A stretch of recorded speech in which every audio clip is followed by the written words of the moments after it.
Hey, Pop Rockers, Paul with you. Coming up, the interview with the artist who had the most played song in 2001 on Australian commercial radio. The album, Words in Place of Objects, had four singles released. Of that, one of the songs was the number one most played song on Australian commercial radio for 2 years running. We're speaking to none other than Jen from the super duo Aneiki.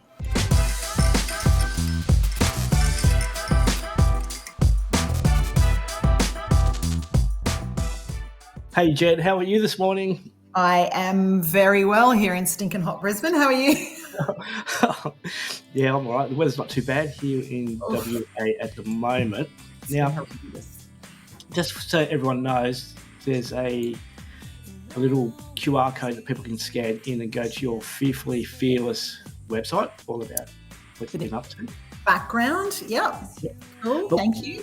What we're going to do first is that the reason why we got in the show is to talk about Aneiki way back in the late 1990s, early 2000s. Aneiki was pretty well huge. It was, that was a crazy few years. Let's just put it that way.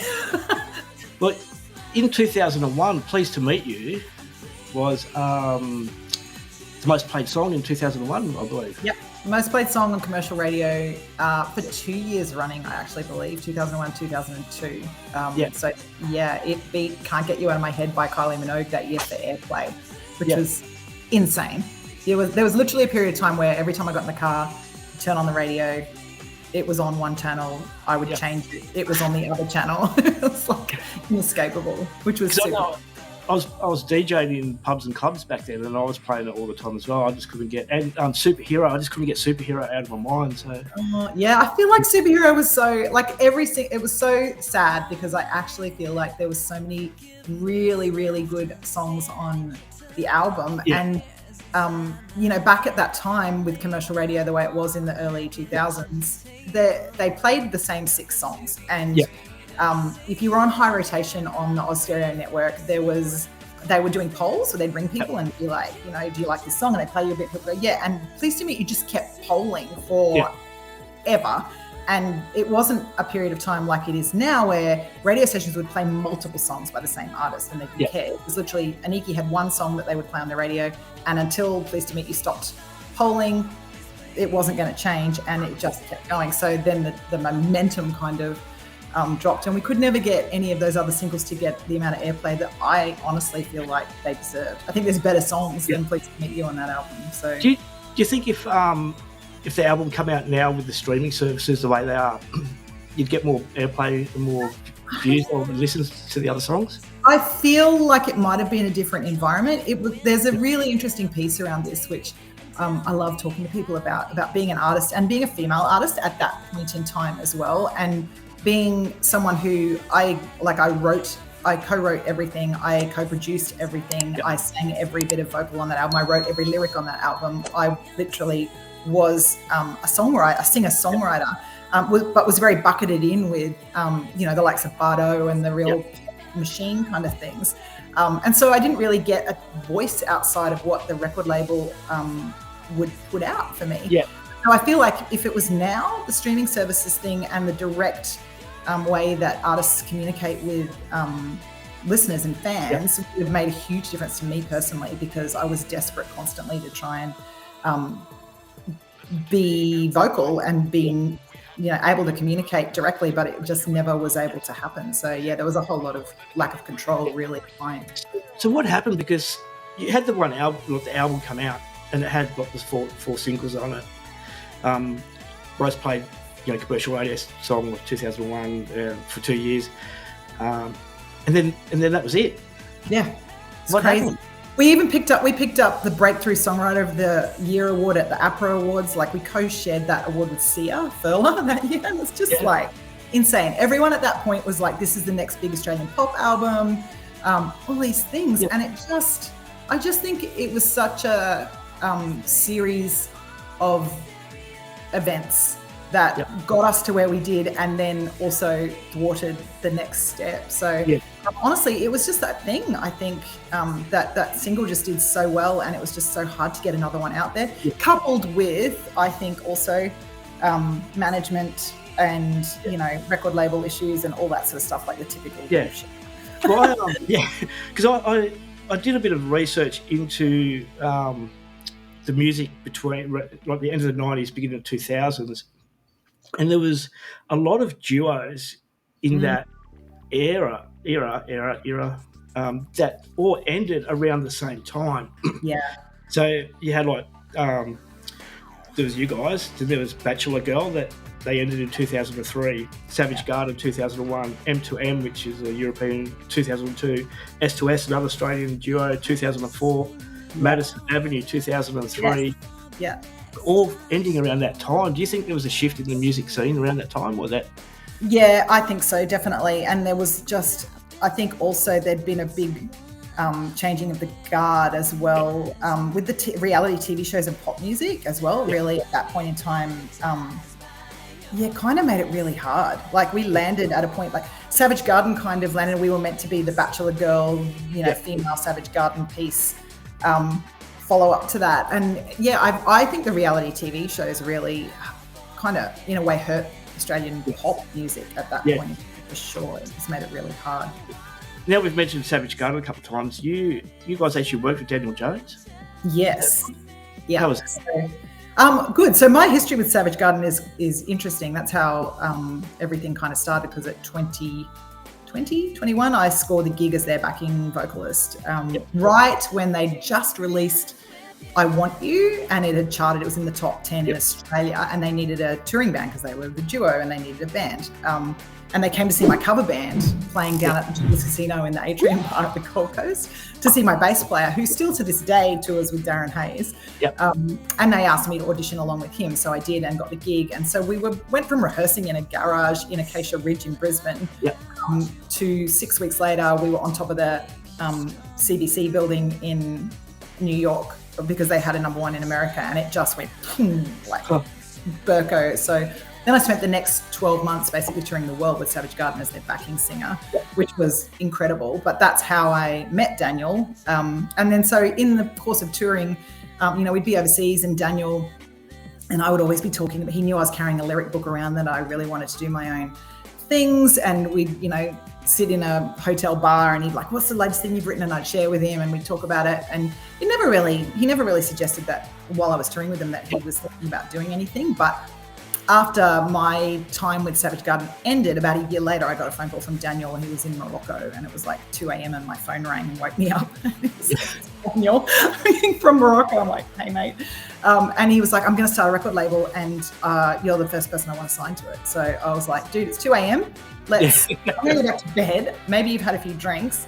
When you get back to Brisbane, ping me and we'll catch up and talk about it.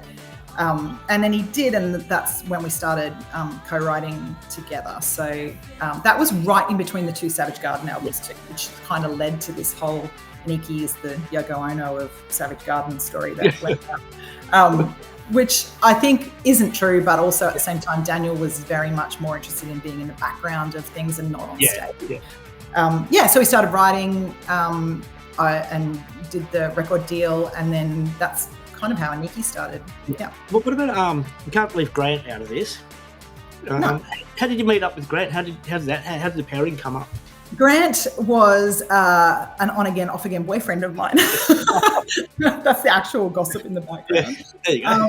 We'd been in bands together for years, and were dating at the time. So again, he was much more alternative and much more of a sort of into production and DJing, guitar. And so he brought a really interesting element into the thing with Daniel and I. Like, it did start as Daniel and I, and then it was like Grant's input kind of took it much more in a more alternative kind of garbage-esque, I guess, direction. Because 15 minutes, just jumping in, 15 minutes had a bit more of a rocky feel to it. Yeah. And there's other tracks on the album as well. Like, there's some really, you can hear that I was obsessed with Garbage at the time, and it was highly influenced by a lot of that. And I think there's some really great production as well. That's quite edgy and cool, but we were really known for the Pleased to Meet You and Superhero sort of stuff. But it's a really eclectic set of tracks on that album. Because Superhero, I wanted to ask this, is I'll keep watching the video clip. I'm always in trouble because my girlfriend goes off at me because of I'm always playing Aneiki songs, and to this day I'm playing it. It's like, back in the day, I didn't get fan crush on you guys. It was amazing. Played this in the clubs and things, but Superhero, that looked like a fun clip to make to start off with video clip. So fun, yeah. How many hairstyles did you go through? A lot. In fact, my children now are like, "Oh my God, is that you? Oh my God, is that you?" I'm like, yes. Yeah. I don't know. It was all the clips were done on such a low budget, and it's like the one thing that we could do is the hair and makeup girl could like change my outfit and do my hair. So that's what we did. I noticed the hairstyles, especially when in the clip where you're in the TV. Yeah, you have 3 or 4 different hairstyles all in the place of a couple of seconds. Yep, it's true. I don't know. All right. Is there any chance of a reunion? An Aneiki reunion? Yeah. I highly doubt it, only because Brett and I are acquaintances. Yeah. We don't really chat much anymore. He's very disinterested, I would say, in anything around the pop scene now. Like that was his one sort of foray into it, and I think and he did a bit of a Daniel. He was like, I don't really want to be known as a pop thing. I want to be doing this other stuff. So and also for me, I have a whole different focus now in life, and I'm, that period of time was amazing. It was super fun. But would I go back? Probably not. Not. Once bitten, twice shy. Yeah, like it was fun, great experience, but like I would have to say my experience was that the lead up to all of the stuff happening with Aneiki, so that all of the the anticipation and the work to actually like writing the album, and the year or two that we spent writing those tracks, and here in Brisbane, and then going to Stockholm and spending 4 months there with the producers, living in Stockholm and stuff. That stuff was so great. And even the excitement of, when Pleased to Meet was released and how it went crazy straight off the bat. That was so fun. But, then rubber hits the road, and it is... hard work. Yeah, and you definitely... I was doing that when there wasn't social media, and there wasn't... Like, I can't imagine what it's like now to be that visible, because some of the stuff that got said to me or that happened to me, even in that tiny period of time with that short window of things, was just like, I don't know about that. So back then it was hard work. We spoke to Cam Template from Escobar Joe, and he said back in the day you used to have to, go to the radio station and say, here, play my song, and you had to put in the hard yards. Now we did a promo tour when we were into those like final singles, like we're struggling to get them on radio, and we were just driving from town to town, like outback towns, doing radio spots where we would be up at 5 a.m. singing on the radio, and then drive and do a gig that night somewhere, and then not even go to bed but drive to the next place. And I just remember sitting in the back of the A&R the record label lady's car, crying, going, I can't do anymore. I haven't slept in 2 days. So it was hard work, definitely. Fun, great. It was awesome, but it was also really, really, really difficult. And made no money, zero money. So makes it hard. But you touched on this before, that you've Aneiki and the music is back then. You're now doing something else, which will bring this back up. Jen G was Fearfully Fearless. Yeah. Yep. Okay, you can scan that in and head to your website. We'll put the links in the bottom of the descriptions and everything as well. So after Aneiki, what have you been doing? What is Fearfully Fearless? Awesome. Well, so Fearfully Fearless is sort of my message at the moment. So after Aneiki, I basically found myself at 30. My mum died suddenly, which was so everything kind of came to a head. I was like 28, 29.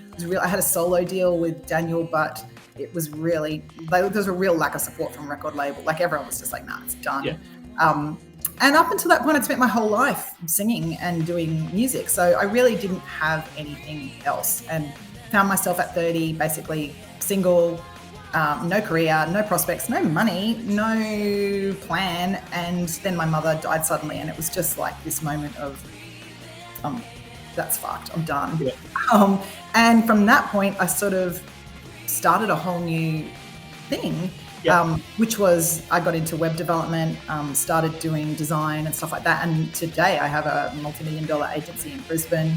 That's a brand agency called Pixel Palace, and that's what I'm doing daily. I've got a team of 10 and growing at the moment, and it's great, and I love it. So I guess my point about the Fearfully Fearless and what I speak to on that and my message to people is around the whole idea of you don't have to know, you don't have to have the answers, and and you can always start again, and you can be scared doing it, but you do it. So I'm really passionate about that kind of message to people. You can be 30 and be absolutely in the toilet, and things can completely transform and turn around. So that's kind of where it's at. So do you get out talking to people? Is it just on through the web? Yeah. Like this year, I have been super, for years I've been like, I'm doing this, and I have been doing some speaking events, and I have a plan for a podcast eventually as well on this sort of stuff. But honestly, building the business and having children and stuff has kept me super busy. But this year is my year, really stepping back from the business and getting out there and speaking about it and sharing the story of the whole Savage Garden and Aneiki rise and fall, and the building. Yeah, that's it. And then maybe there'll be another fall. Like it's messy. It's messy success. It's not this picture perfect kind of thing. It's not meant to be perfect. Hey, you've got to take the highs and the lows. Otherwise, you don't learn. You don't grow. So that's it. And the good stuff is from the lows. So that's kind of the fearless message. You could call your podcast Super Mum. Something like that. Yeah.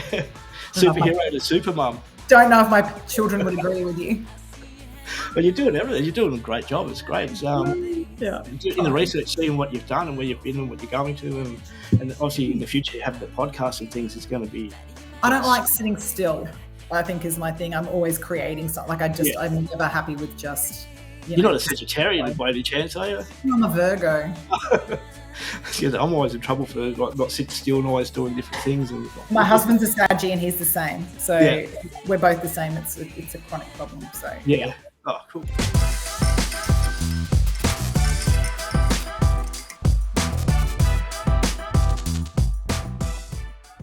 Alrighty, so we're going to do a little thing called Get to Know. We do this with all our guests. So this is Get to Know Jen.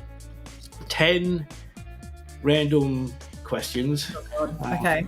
You can pass. You can pass. Yep. Question 1. Your best breakup song? Far out. Best breakup song. Pleased to meet you. Yeah. That's not a breakup song, is it? No, Even Without You. Even Without You, 4th single. There you go. There you go. Fill in the gap. I can't live without. Coffee, yep. What are you watching on TV? A few things. I've been currently obsessed with Old People's Home for 4-year-olds or whatever it is on Netflix. I don't know why it's taken over my life. Cool. I was going to hide. Guess we don't do that anymore. Does pineapple go on pizza? Absolutely. Yep. What is your go-to snack? My go-to snack? Vita Wheats, sesame Vita Wheats with crunchy peanut butter. Cool. Specifically Aldi crunchy peanut butter. Aldi crunchy peanut butter. There's a free plug. Maybe they could sponsor us. Highly recommend. They should sponsor me. Seriously. Yeah. Yep. Favorite season? Summer, winter, spring, or autumn? Spring. Yep. What is your favorite fruit? I really dislike fruit. Do you? Oh, there you go. There's not really many. I did really pretty poorly on these questions. I should have picked them really hard ones. What is your favourite city? I would say that's really hard. That I've ever visited, I would say Stockholm. Yep. Your favourite milkshake flavour? Vanilla. And you pretty well answered this question. A food you just cannot eat? Banana. Oh. Disgusting. There we go. We've got a few scoops in there. Jen hates bananas. But I like pineapple on pizza, so I'm like this conundrum. Yeah. Well, how would you be like having like rice crackers with peanut butter and banana? Banana. Don't even want. Even lolly bananas are a hard pass. No. Oh no! It's been nice knowing you. Crazy. No. Cool. I'm famous in my friendship circles for my hatred of banana. Put it that way. That's good. At least you got the pineapple on pizza correct. Yeah, of course. Yeah. So, all righty. Well, we're going to love you and leave you. Thank you very much for joining us for a quick chat. And well done and congratulations on Aneiki and on the music back then. And hopefully we haven't heard the last of Jen and her voice, and maybe one day we'll sneak out another. Who knows? Who knows? There is a couple of tracks. There's a couple of tracks that are not on Spotify that could be. So maybe one day I'll get them up there and get them out to the world. So cool. We'll see. Well, hopefully you'll get your podcast up and running. Yes. We can all tune into that. Good luck with Pixel Palace and Fearlessly Fearless. Fearfully Fearless. Thank you. Too easy. Thank you very much for joining us. No worries. Thanks. Thank you. See ya. Bye.